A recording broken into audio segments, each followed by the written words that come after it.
This video is brought to you by patreon.com/worsttake. Get access to exclusive live streams and Discord servers, on-screen shoutouts, and early access to some videos when you join now. Help make sure that we can continue to make content like this by supporting the Patreon. Links are in the description down below.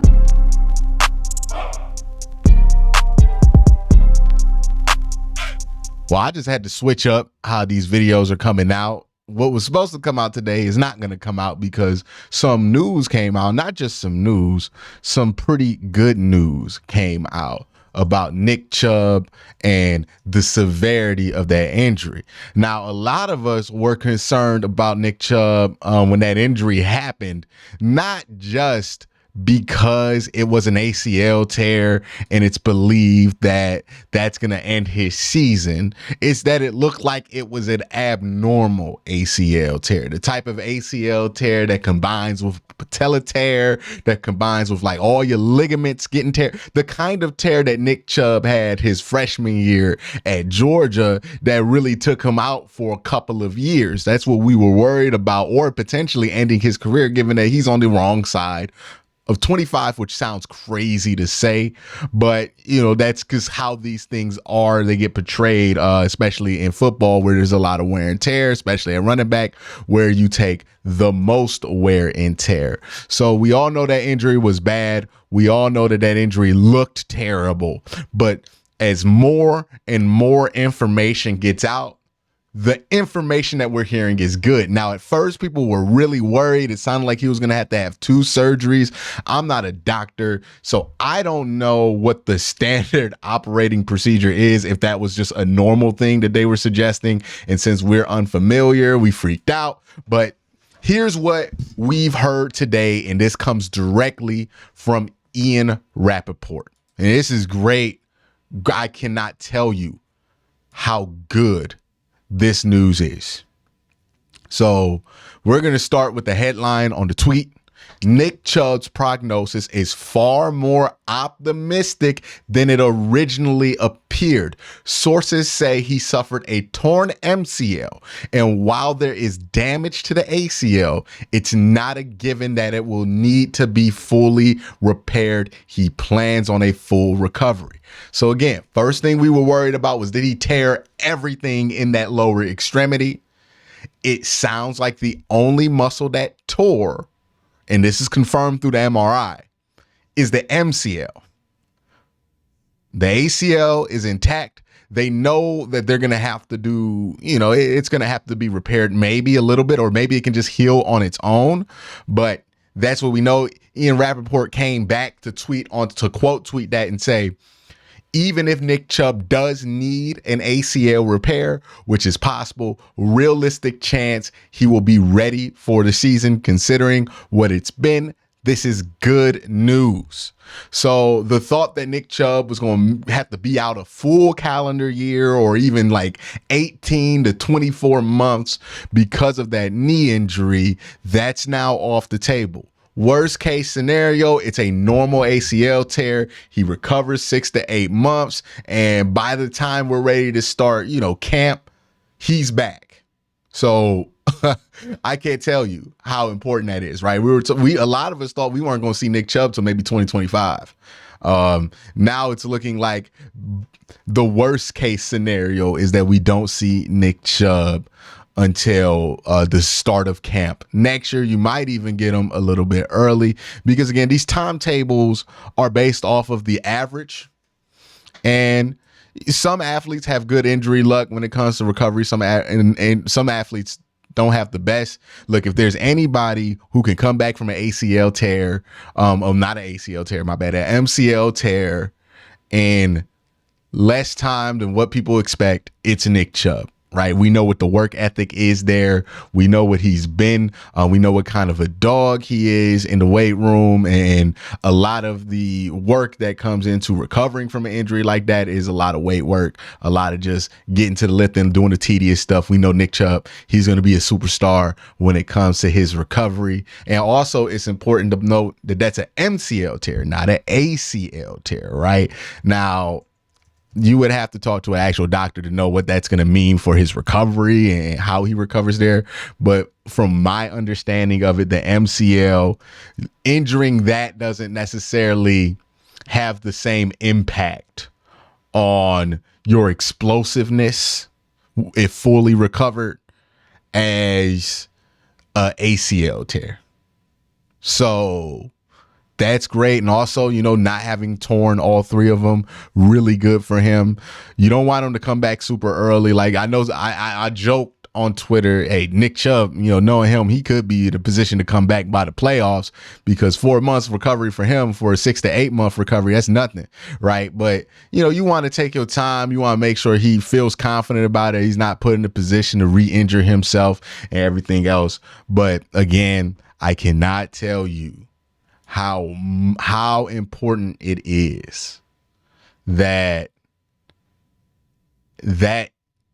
turned out to be so much less worse. It's a terrible phrasing of it. My bad. I'm just excited here, so I'm now running through everything through Webster's and the proper grammar. But it's, when you look at that injury, when you see that injury, when you see the speed that the injury happened at, this is amazing news that it's not that bad. And maybe this news can serve as a bit of a metaphor for what the fan base has been feeling all week. Now, what do I mean by this? You couldn't watch a Q video and not get some philosophy, not get something just a little bit deeper, a little bit, under the surface. You know how I am. You know how I am. If you've been here rocking with me for a while, you know that I'm going to add some extra into it, right? If you just want what you can get on Twitter, you can just get that on Twitter. You come here for the seasoning. You come here for the sautés. You come here for the extra stuff that turns a soup from a soup into a dish. Now, let me get back to my main point. This is a metaphor to how we've been feeling this week, because all week has been doom and gloom. All week it's been how much we suck, how much that game says that we're screwed and we can't do anything about it, and we're going to be screwed in the future. And then the Nick Chubb, just like how we were with Nick Chubb, right? With Nick Chubb, we were like, damn, he's never going to play again. I heard some people throw out retirement is a possibility with it. He's going to be out. He's never going to be the same. And then we get to Saturday and they tell us, hey, great news.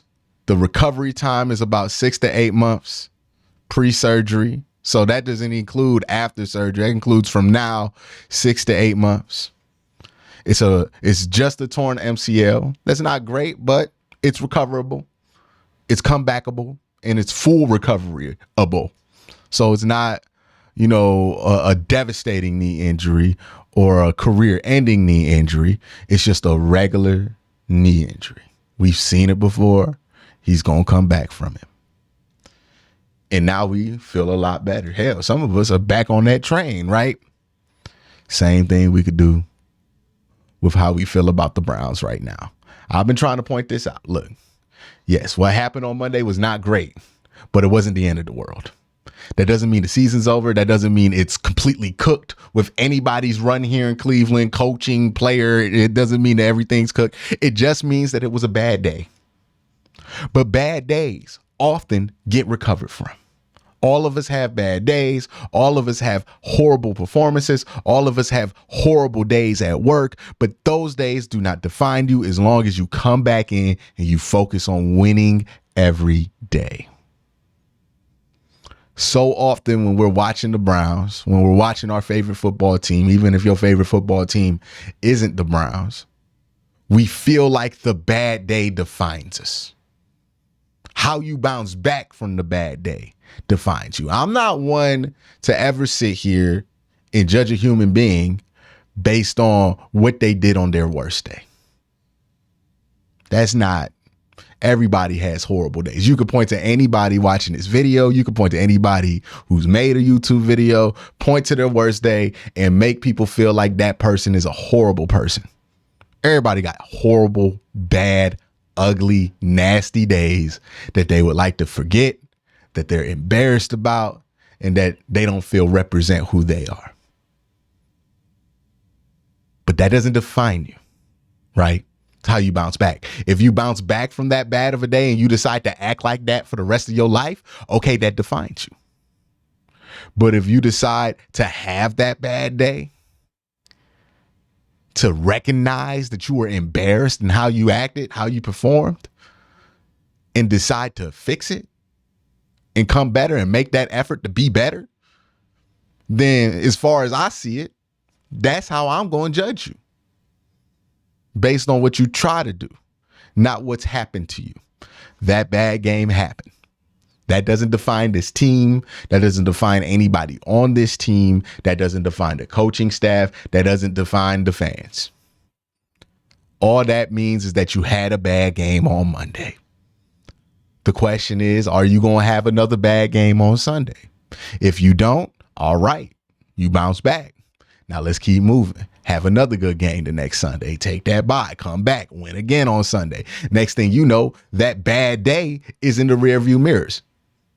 I've had horrible days doing this job that you're watching right now. There are people who will define me by what I've said on a horrible day. Oh, Quincy, I get it all the time. Oh, Quincy, shut up. Nobody wants to pay attention to you. You thought Kyler Murray was better than Lamar Jackson in 2019. Why should I ever listen to you? As if I haven't corrected, as if I haven't acknowledged the mistake and moved forward and made adjustments to how I evaluate these players or how I evaluate my emotions coming into these takes.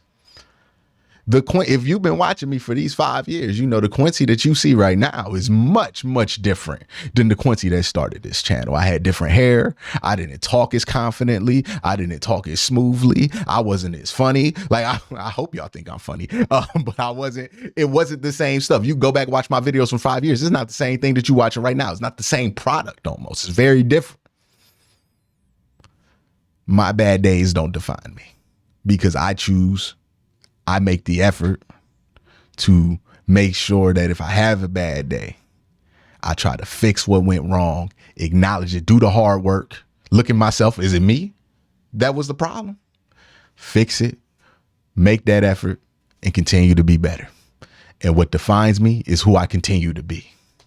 What's going to define this Browns team isn't Monday Night Football. Isn't one game. It's who this Browns team continues to be. What's going to define Nick Chubb isn't, oh my God, he had a devastating injury. That's not going to be what defines Nick Chubb. It's going to be who Nick Chubb was before the injury and who he's going to be after the injury.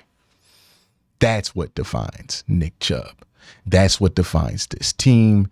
That's what defines you. Who you choose to continue to be, whether you're an athlete, whether you are a regular old worker, whether you are a YouTuber, whatever it is that you do, everybody got bad days, but bad days do not define you. Bad days don't define anybody. It's how you continue on after a bad day. Remember that. Remember that the next time you feel like the team has a bad day or you have a bad day personally, remember that the next time you see somebody else having a bad day. Doesn't have to define them. How they carry it for the rest of their life, though, that does. At least in my opinion. Y'all have a great day. Have even better night. Amazing news. Are you now more optimistic after that news, especially knowing that Nick Chubb, that's not a career-threatening injury anymore? That's great news.